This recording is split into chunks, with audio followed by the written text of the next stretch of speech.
In this video, we discuss about reverse deposition works.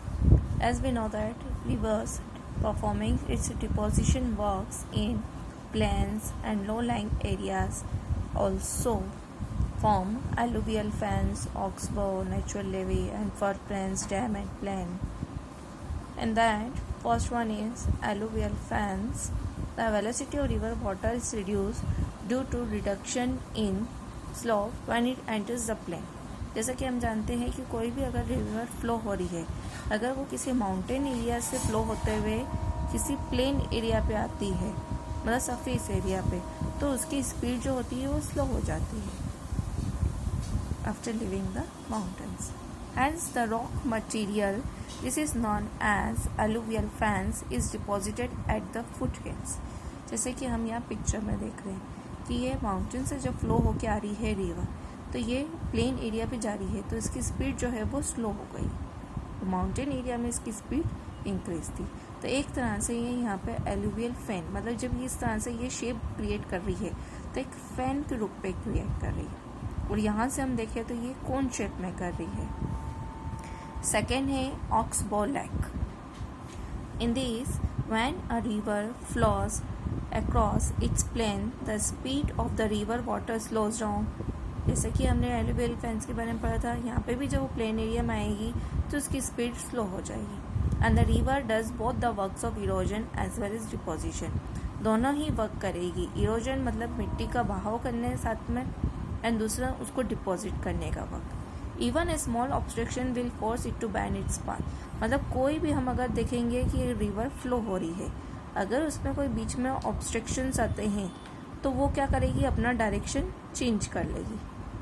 जिस तरह से यहाँ देखा जा सकता है, ये रिवर है, कोई ऑब्स्ट्रक्शन आया तो वो अपना डायरेक्शन चेंज कर लेगी. A river normally flows curved part, curve shape में, जैसे कि हम देखेंगे यहाँ ये कर्व शेप में रिवर फ्लो होती रेदर दैन गोइंग स्ट्रेट. कभी भी सीधे पानी नहीं बहता है. To and fro movement of the river channel across its plains results in developing S shape. हम देखेंगे किस शेप में जा रही है, ये एस शेप में. And the next page, in the end the curvature becomes so sharp that the river breaks through the meander and form loop. जैसे कि हम यहाँ देखेंगे कि ये इस तरह से एस फॉर्म में जा रही हैं, और जब कहीं उसके इसमें कुछ ऐसा स्पीड में या किसी भी तरह के चेंजेस आते तो वो एक तरह से ये देखिए कि आप ये लूप बना रही है, ये लूप्स बना रही है. In such condition, the remaining water remain as a lag. This resembles to an oxbow in shape. Therefore, this is known as oxbow lag. इसलिए इसे oxbow कहा गया. मतलब एक जो ox होती है, ox आपने एनिमल के बारे में सुना होगा, उसका जो बो मतलब पेड़ जो होता है उसके पीछे जो शेप होता है वो इस तरीके से होता है. तो इसलिए इसका नाम oxbow दिया है, क्योंकि एक तरह से ये लूप बना रही है, ये एस बना के इस तरह का इसका लूप बना रही है, इसलिए इसको oxbow lag कहा गया है. Third one is natural levee and floodplain. Natural levee is the rest bank or embankment built by the river in plain areas. Sometimes during the floods, the water flows over the embankments and spreads widely. The water deposits fine particles in a vast area. When the flood is over, silt accumulates at the sides of the river. This is known as floodplain. मतलब जब river flow हो रही है तो वो जहाँ से अपना वाटर फ्लो करते हुए या किसी प्लेन एरिया के ऊपर कवर्ड हो रही है तो वो उसको ब्रेक करती जा रही है, और जैसे ही वो ब्रेक करती है तो वो उसका किनारा बन जाता है, तो उसको हम कहेंगे फ्लड प्लेन. जैसे Ganga Brahmaputra plain is made in same way. Ganga Brahmaputra plain भी इसी तरह से बना है. In the lower course of the river the slightest slackening of speed at once results in deposition. जैसे ही इंक्रीज में चेंज हुआ, अगर तेज स्पीड से कोई नदी आ रही है और एकदम से वो स्लो हो गई तो उसके साथ में जितने भी कैरी करे हुए स्टोन्स या छोटे छोटे पीसेस है वो सारे वहीं पर डिपॉजिट्स हो जाएंगे. So that silt accumulates at the bottom and the sides of the river. After a long time the bed of the river is raised and it flows at the higher level than the plains on either side. जैसे वो लंबे समय बाद उस river का जो flow है अगर उस जगह से हट गया, जो भी प्लेन एरिया पे वो बह रही है तेज स्पीड से, अभी वो पानी की उसमें वेलोसिटी ज़्यादा है, क्वांटिटी ज़्यादा है, तो वो हमें दिखेगा। जब वहाँ से पानी हट गया तो हमें क्या दिखेगी, एक प्लेन एरिया दिखेगा और एक नया किनारा बना हुआ दिखाई देगा। तो जो प्लेन है वो इस तरह से दोनों साइड पे क्रिएट होते हैं। Then fourth one is delta. अब डेल्टा क्या बताया है, when the river enters to the sea और अ लेक। कोई भी रिवर किस में मिलती है, समुद्र में मिलती है, ये हमें सभी को पता है। तो किसी भी सी और लेक के साथ जब वो मिल रही है, its velocity gets very slow. उसकी जो वेलोसिटी है वो, उसकी स्पीड जो है वो बहुत स्लो हो जाती है। The mud deposited along the banks, उसका जितना सी मड है, जितनी भी मिट्टी है या जो भी पार्टिकल्स है वो सारे उसके बैंक्स पे मतलब किनारों पे डिपॉजिट हो जाते हैं। Because of slow carrying capacity, उसकी जो स्पीड होती है वो स्लो हो जाती है। पानी जब हम देखते हैं किसी भी पानी में अगर मिट्टी है, अगर वो पानी वहीं रुक गया है तो वो पानी ऊपर का साफ हो जाता है और नीचे जाके उसकी जितनी मिट्टी होती है वो जमा हो जाती है। Opacity of water becomes an obstacle and divides the river into numerous branches. जब हम बीच में कोई अगर ऑब्स्टिकल आता है तो हम जैसे यहाँ पिक्चर में देखेंगे कि उसकी जो ब्रांचेस है वो हम देखेंगे एक जैसे जड़ें होती है ना, उस तरह से उसकी बहुत सारे एरिया हो जाते हैं जहाँ से वो फ्लो होके निकलती है। And divides the river into numerous branches called distributaries. और जितनी भी एरियाज में वो फ्लो होएंगी उसको डिस्ट्रीब्यूटरीज कहा गया है। The river has no alternative but to discharge its water slavishly only through these distributaries. It deposits all the load at its mouths, giving rise to the formation of a delta. It is a triangular feature with its apex pointing upstream and is marked as a fan-shaped area of a fine aluminium. The Ganga Brahmaputra Delta, Nile Delta and Mississippi Delta are the biggest deltas of the world. अब जैसे कि हम यहाँ देखेंगे एक ये river है, ये फ्लो हो रही है, ये इस डायरेक्शन में गई, इस डायरेक्शन में गई, इस डायरेक्शन में भी ये दो डायरेक्शंस हुए। फिर यहाँ से हम देखेंगे ये बहुत सारे डायरेक्शंस है, यहाँ देखेंगे तो ये सारे क्या क्रिएट कर रहे हैं, ये डेल्टास क्रिएट कर रहे हैं। और हमारे यहाँ पे जो वर्ल्ड के सबसे बिगेस्ट डेल्टा है वो यहाँ पे एग्जाम्पल में बताए गए हैं। नाउ एस्टुरी। एस्टुरी क्या होता है, some of the rivers do not form delta at the meeting point. कहीं ऐसी रिवर्स होती है जो डेल्टा फॉर्म नहीं करती है। And such rivers become wider at their meeting point with the C.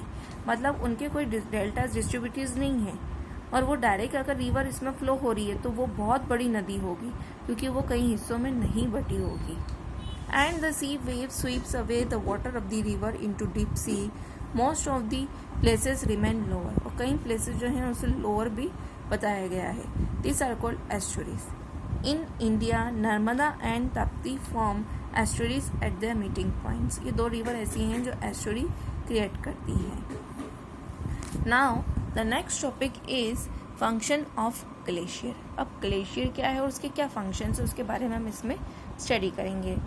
The regions where temperature remains usually below freezing point. एक ऐसा एरिया जहाँ पे टेम्परेचर परमानेंटली क्या होता है, इतना ज़्यादा फ्रीजिंग पॉइंट पे रहता है जो किसी भी टेम्परेचर में मतलब हम देखेंगे जहाँ पे आइस जमी होती है उस टाइप के टेम्परेचर की यहाँ पे बात की जा रही है, जो फ्रीजिंग पॉइंट से भी बिलो मतलब नीचे बताया गया है।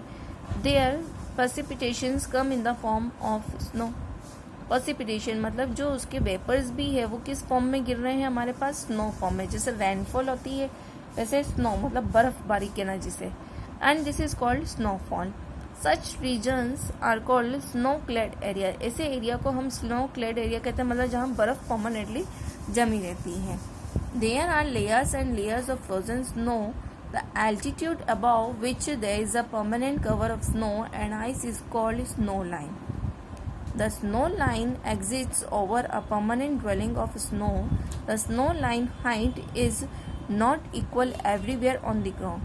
अब किस जगह पे कितनी स्नो है ये भी यहाँ डिफाइन नहीं होती और ना ही ये इक्वली बताई गई है। In the areas of high altitude, अगर हम हाई एरिया की बात करें, in the mountains and in high latitudes and in the polar areas the freezing point always remains high. Freezing point जो होता है वो हमेशा हाई रहता है। The height of freezing point always remains same on land surface.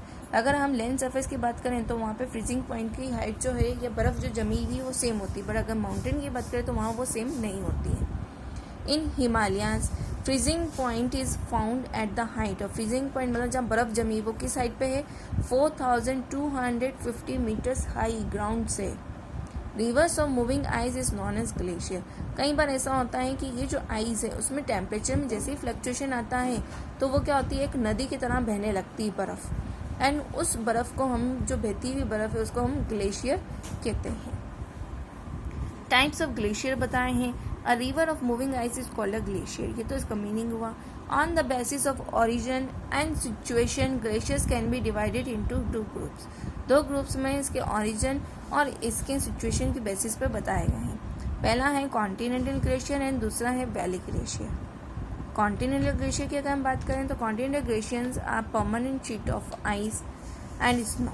Continental glacier मतलब क्या है, जो परमानेंट शीट है आइस की और स्नो की, that covers extensive land surface, जो लैंड सरफेस प्लेन एरिया को कवर किया हुआ है। Such glaciers exist in Greenland and Antarctica. इस तरह के ग्लेशियर्स ग्रीनलैंड और अंटार्कटिका में दिखाई पड़ते हैं। देन है next valley glacier. Glaciers that form in high mountains, जो हाई माउंटेन्स पर पाए जाते हैं, are characteristically long and narrow, जो लॉन्ग भी है और नैरो भी, because they occupy valleys of former streams, this are called valley glaciers, जो मतलब एक वैली के फॉर्म में है।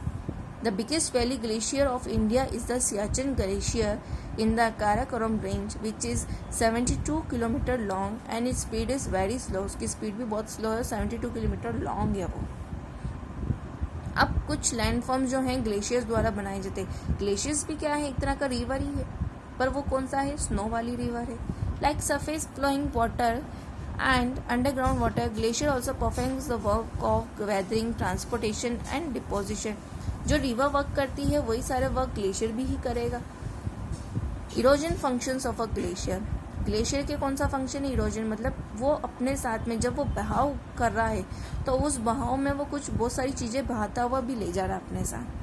When glacier moves ahead, it is always loaded with rocks material called drift or boulder clay. जब भी कोई ग्लेशियर मूव हो रहा है एक जगह से दूसरी जगह पे तो उसके साथ में कुछ रॉक मटेरियल भी मूव हो रहा है। These materials work as a tool for erosion. Due to this erosional work of glacier, U-shaped valley, hanging valley and glacial trough lakes are formed. जब यह इस तरह का ग्लेशियर है जैसे माउंटेन से फ्लो होके ये जा रहा है ग्लेशियर, ये सारा ये बहाव करते हुए जा रहा है, तो ये कौन सा शेप बना रहा है, यू शेप बना रहा है। रिवर जो है वो वी शेप बनाती है। अब पहला तो है इरोजन प्रोसेस, मतलब वेदरिंग प्रोसेस, जो एक जगह से दूसरी जगह बहाव करके ले जा रहा है। नेक्स्ट है ट्रांसपोर्टेशन वर्क, वही जब हम किसी चीज़ को कैरी कर रहे हैं one place to another. The glacier moves very slow, बहुत स्लो हो जाता है क्योंकि इसमें सबसे ज़्यादा स्नो का वेट होता है। एक पानी का वेट और एक आइस के वेट में बहुत फ़र्क हो जाता है। जैसे आप एक आइस क्यूब देखते हैं उसका वजन होता है, पर अगर पानी का देखें तो उस पानी का कोई वजन नहीं होगा।